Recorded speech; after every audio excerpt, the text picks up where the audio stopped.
देखो, मैंने पिछले 2 वीडियो में शारीरिक और मानसिक हस्तमैथुन के ऊपर बात की, और ये हस्तमैथुन की प्रक्रिया कैसे हमारे आज के यूथ को और बहुत सारे लोगों की जो मेंटल हेल्थ है उसको ख़राब कर रहा है भीतर से, कैसे ये प्रक्रिया में खोखली बना रही है और कैसे हमारी लाइफ को डिस्ट्रॉय कर सकती है और कर रही है। इस पर हमने ओपनली बात की, और बिना किसी धर्म और पाप से जोड़े बिना कैसे आप इस चीज़ का सॉल्यूशन कर सकते हैं, कैसे इस चीज़ को ओवरकम कर सकते हैं और एक मेंटल क्लियरिटी के साथ जीवन में आगे बढ़ सकते हैं।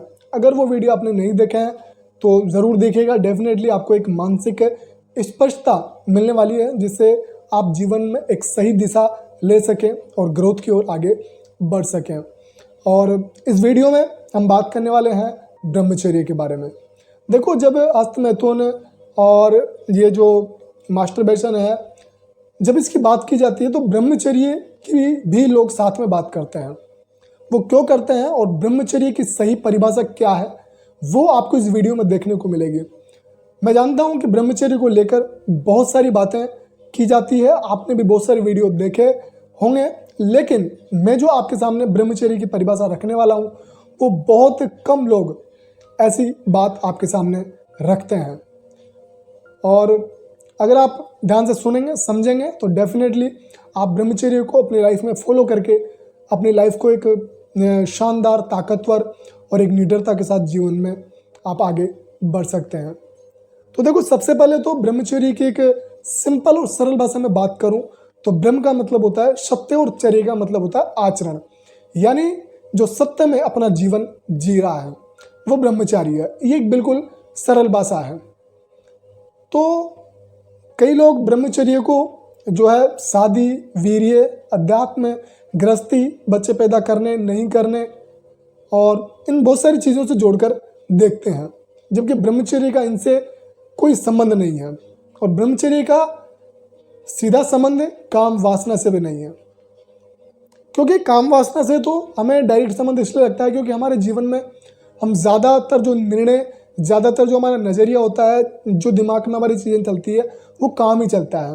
और काम जब हमारे जीवन में चलता है तो फिर हम ब्रह्मचर्य की परिभाषा भी काम के इर्द गिर्द ही लेकर बैठ जाते हैं, उससे ही जोड़ने की हम उसको कोशिश करते हैं। तो ब्रह्मचर्य एक बिल्कुल एक ऐसी जीवन शैली है, एक ऐसी लाइफ स्टाइल है जो कोई भी व्यक्ति फॉलो कर सकता है, जो सत्य को समझता है, सत्य को जानता है, सत्य के साथ जीवन जी सकता है। वो व्यक्ति ब्रह्मचर्य का फॉलो करके जो एक लाइफ को बेटर बना सकता है। अब यहाँ पर बात आती है कि सत्य क्या है, सत्य को हम किस प्रकार से समझे। देखो, सत्य का मतलब ये होता है कि जो सबके लिए सत्य है, ट्रूथ जो सबके लिए ट्रूथ है। ऐसा नहीं कि दुनिया में किसी और इंसान के लिए कुछ क्या है, किसी और इंसान के लिए कुछ क्या है, जैसे हर चीज़ को एज इट इज़ वो देखना जाने। मतलब जैसे पानी है तो पानी को पानी देखें, खाना है तो खाने को खाने की तरह देखें, भोगने की तरह ना देखें, क्योंकि पानी सबकी प्यास बुझाता है, खाना से सबका पेट भरता है, तो सबके लिए चीज़ें समान है। ऐसे ही जब हम लिंग की बात करते हैं, लिंग से पहले इंसानियत आती है, इंसान आता है। जब हम इंसान को लिंग के आधार पर देखते हैं तो वो एक भोगने की भावना हमारे अंदर पैदा हो जाती है, और फिर जब भोगने की भावना पैदा हो जाती है तो फिर हम ब्रह्मचर्य की लाइफ स्टाइल नहीं जी सकते। अगर किसी इंसान की शादी हुई है, नहीं हुई है, बच्चे हुए हैं, नहीं हुए हैं, लेकिन उसकी जो मनसा है, उसका जो नज़रिया है, वो लिंग के आधार पर देखने का है, भोगने का उसका नज़रिया है, तो ब्रह्मचर्य कभी नहीं हो सकता। और आप शादी करके भी ब्रह्मचर्य का जीवन जी सकते हैं, और शादी नहीं करके भी आप जी सकते हैं, क्योंकि ब्रह्मचर्य का शादी से, गृहस्थी से, बच्चे पैदा करने से, नहीं करने से कोई रिश्ता नहीं है। ब्रह्मचर्य का सीधा संबंध ब्रह्म से है, यानी सत्य से है। जो सत्य में जीवन जी रहा है, जो चीज़ों को बिल्कुल समझ के साथ एज इट इज़ देख रहा है, बिल्कुल साधारण तरीके से चीज़ों को देख रहा है, तो बस वो ब्रह्मचारी है। ऐसे बहुत से लोग हुए जिन्होंने शादी की और ब्रह्मचर्य का जीवन जिए, और ऐसे बहुत से गुरु हुए, जैसे रामकृष्ण परमहंस जी थे, वो पूरा जीवन पत्नी के साथ रहे, लेकिन उनसे बड़ा ब्रह्मचारी कौन है। और उनके शिष्य स्वामी विवेकानंद जी, उन्होंने शादी नहीं करी, वो भी ब्रह्मचारी रहे। तो ये एक अपनी अपनी जीवन शैली है। जिस जीवन शैली में सत्य है, अनुशासन है, ईमानदारी है, अपने प्रति प्रेम की भावना है, जो भीतर अपने दया की भावना से सामने इस संसार को दया की भावना से देखता है, वो ब्रह्मचर्य का जीवन जी सकता है और जीता ही है। क्योंकि ब्रह्मचर्य ऐसा नहीं है कि आप किसी को एक चीज से जोड़कर देखें, ये एक छोटी परिभाषा हो जाती है। ब्रह्मचर्य एक बहुत बड़ा पर्सपेक्टिव है, बहुत बड़ा नजरिया है, जिसका एक छोटा भाग है शादी, बच्चे, गृहस्थी, ये सब एक छोटा सा भाग है। और मान लो कई जगह पर, जैसे बहुत सारे राज्य हैं, वहाँ पर लिंगानुपात कम होता है, लड़कियाँ कम होती है, लड़के ज़्यादा होते हैं। तो वहाँ पर मान लो लड़कियाँ कम होने की वजह से बहुत सारे लड़कों की शादी नहीं होती है, वो कंवारे रह जाते हैं। इसका मतलब वो ब्रह्मचारी हो गए?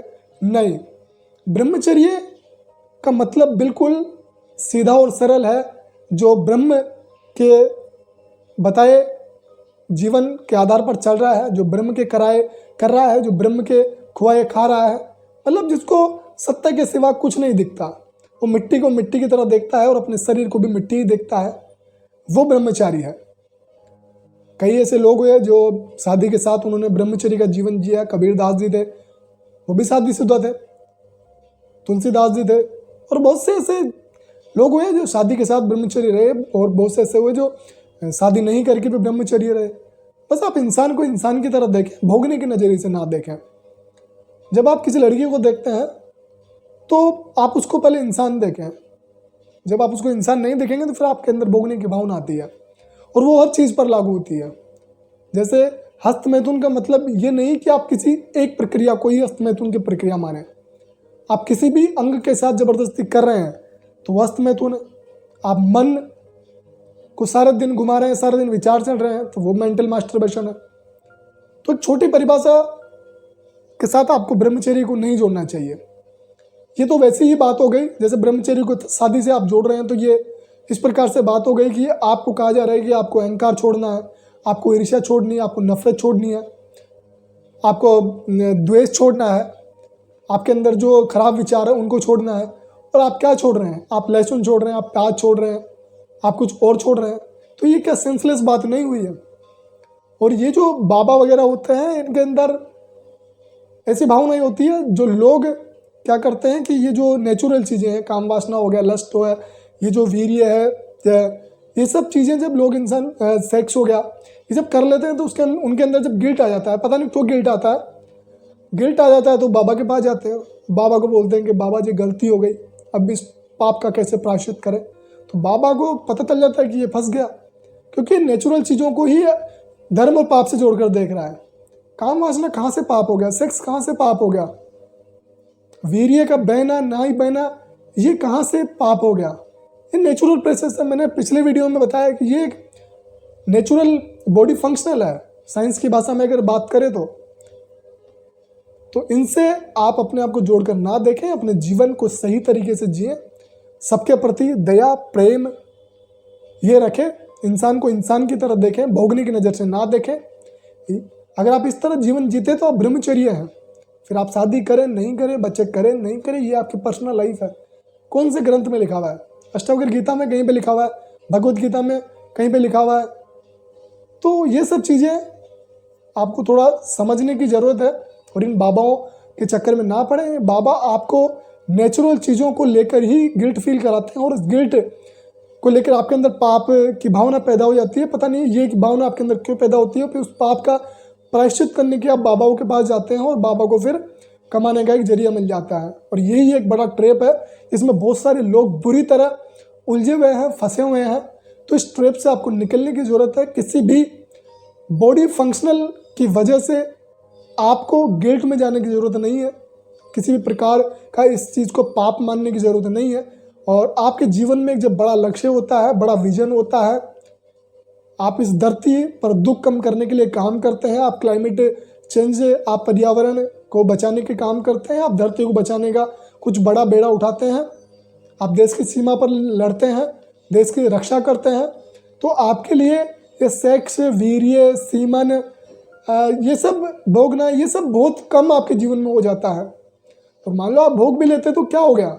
शारीरिक चीज़ है, नेचर ने आपको दी है। अब इस चीज़ को आप मिटाने की कोशिश करेंगे, गिल्ट में जाएंगे, तो दूसरा आपका इसका फ़ायदा उठाएगा इससे, क्योंकि दुनिया फ़ायदा उठाने के लिए बैठी है।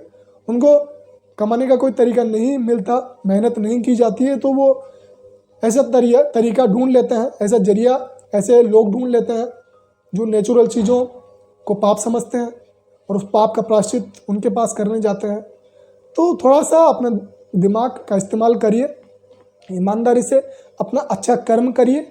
उस कर्म के साथ अगर आप जुड़ जाएंगे, एक अच्छा काम करेंगे, तो आपको ये सब चीज़ें करने का टाइम ही नहीं मिलेगा। एक सैनिक जब देश की रक्षा करता है तो उसको कहाँ मास्टरबेशन का टाइम मिलता है। और मान लो कभी टाइम मिला, कुछ हो भी गया, तो क्या हो गया, वापस अपने जीवन में लग गया, वापस उसका जो कर्म है उसको वो कर रहा है, युद्ध लड़ रहा है। और हम भी जीवन का युद्ध लड़ ही रहे हैं ना। आप एक तरीके से देखोगे, हर इंसान जीवन का अपना अपना युद्ध, अपना अपना संघर्ष कर ही रहा है। और इस संघर्ष में अगर आप पड़े रह के यही सब करना चाहते हैं तो आप करिए, ये अपनी अपनी इच्छा है।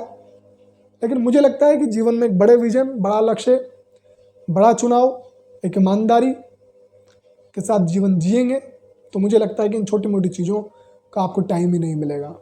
मान लो हो भी जाए तो क्या ही दिक्कत है। तो ऐसी चीज़ों को पाप नहीं समझना है, पाप धर्म से इनको नहीं जोड़ना है। ऐसा नहीं कि वीर्य बह गया तो मतलब क्या ही हो गया, और वीर्य आपने अंदर जोड़ लिया तो कोई ऐसा नहीं कि आप फौलाद बन जाएंगे, आपके अंदर इतनी ताकत आ जाएगी कि आप पूरे देश की रक्षा कर लेंगे। ऐसा कुछ भी नहीं होगा। तो बस आपको समझ को आपको विकसित करना है। समझ को विकसित करके आप जीवन अच्छा जिए, आप ब्रह्मचर्य का जीवन जी सकते हैं। और दुनिया भर की जो बातें हैं वो कही जाती है, वो इसलिए कही जाती है क्योंकि लोग उनको सुनना पसंद करते हैं। और मेरी इस विचारधारा से बहुत से लोग सहमत हो सकते हैं, नहीं हो सकते हैं। ये अपनी अपनी जो थॉट की प्रक्रिया है उस आधार पर लोग सोचेंगे, समझेंगे। तो मुझे इस चीज़ से कोई एतराज़ नहीं है। अगर आपको कुछ लगता है तो आप कमेंट करके पूछ सकते हैं, बता सकते हैं। मेरी इस परिभाषा में कुछ कमी रह गई है, आप कुछ ऐड करना चाहते हैं और मेरे से कुछ छूट गया हो तो बिल्कुल आप कमेंट करके बता सकते हैं। आई होप मेरी इस सिंपल सी परिभाषा को, ब्रह्मचर्य की एक डिफरेंट जो परिभाषा है उसको समझाने का मैंने प्रयास किया। उम्मीद करता हूँ आप समझेंगे। Wish you all the best. Thank you so much for watching.